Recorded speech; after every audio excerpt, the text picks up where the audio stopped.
All right, so let's say you have this HiSense dehumidifier, the DH100KP1WG.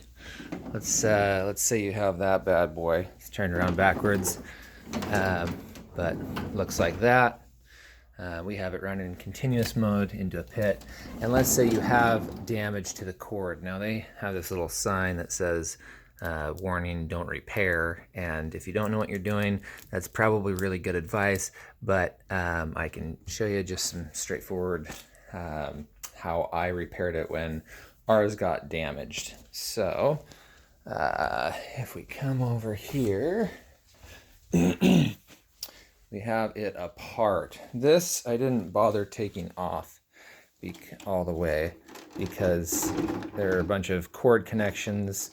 They all culminate into this box right here. And I will show you after taking off two screws, this and this, this and this, where those connect. Just one second. Okay, so here's the connection point for a lot of the wiring. There's a circuit diagram on there. Basically, this part slides into there and gets a screw there and there that I just took off. We also have the power cord, which comes in and has this little connection point here that hooks on right there, feeds up through, well, let me back up. So that connects in there. It keeps, if there's any tugging on this, it prevents from it pulling on the internal portion. But anyway, so that follows up, snakes along through there, up into there. Let me back up into there. And then we have three items. We have the black, white, and green. The green comes around and connects on here. You just unscrew that and it's a little ring. I'll show you. There's a little ring that goes through. The black cable, well, I guess the white one's first, has this housing on it, and there's a button. I don't know if you can see into there, but there we go. There's a button that has to be pressed on the inside. You just push it down, right?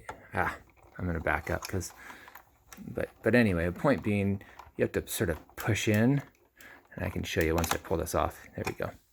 So you can see right there that little part. Right. What's the best way to show that? Okay. The little part right there. Right there is what I pressed in. Without pressing that in, this doesn't come off. So anyway, this bottom portion here, let me back out. Bottom portion snaps back into place. Come on. You just have to hook it around and slide it in until it clicks.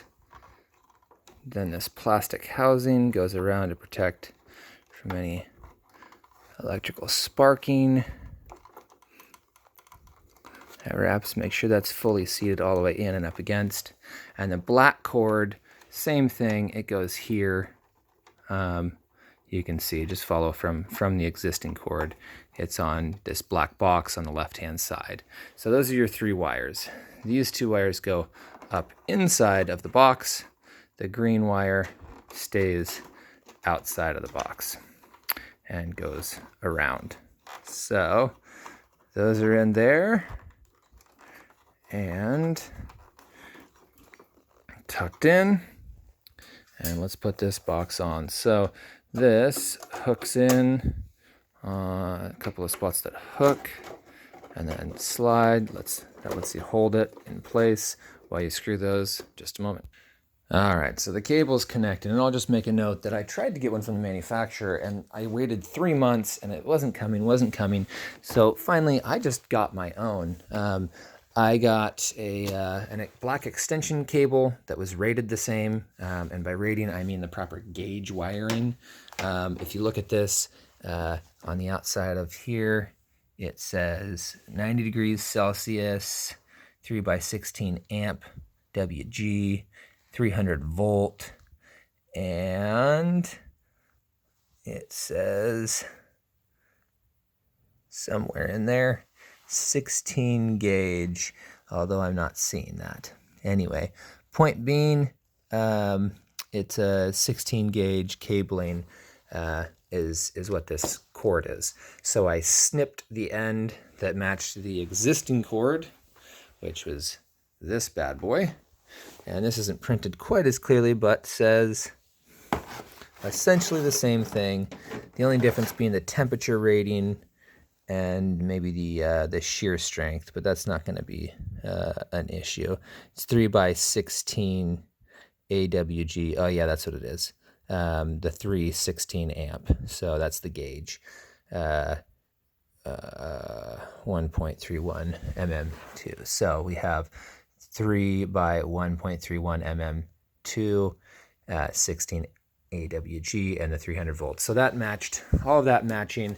I was able to slice off the end of this, strip the tip of it to match the other guy, and then bought some cable tips to go on. The only problem was these, you can crimp into place on the cord, which I won't get into.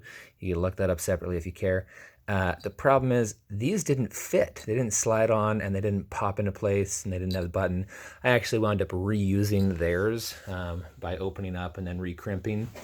And of course, this portion of the cable did not come with it. So I cut it off, cut the other cable at that point, and then drilled out the inside so I could slide this over the old cord, and then use some epoxy on each end as well as underneath to really make sure that's in place.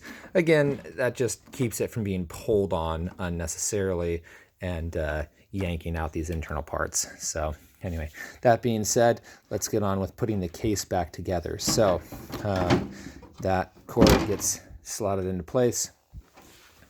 This gets sort of just seated. Trying to figure out the best way to do this one-handed.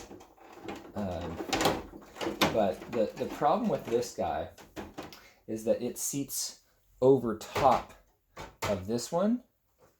But this has to go into place and be screwed in first. So before putting the one with the circuit, the buttons and whatnot on, we want to put this into place and screw it in. So let's see here.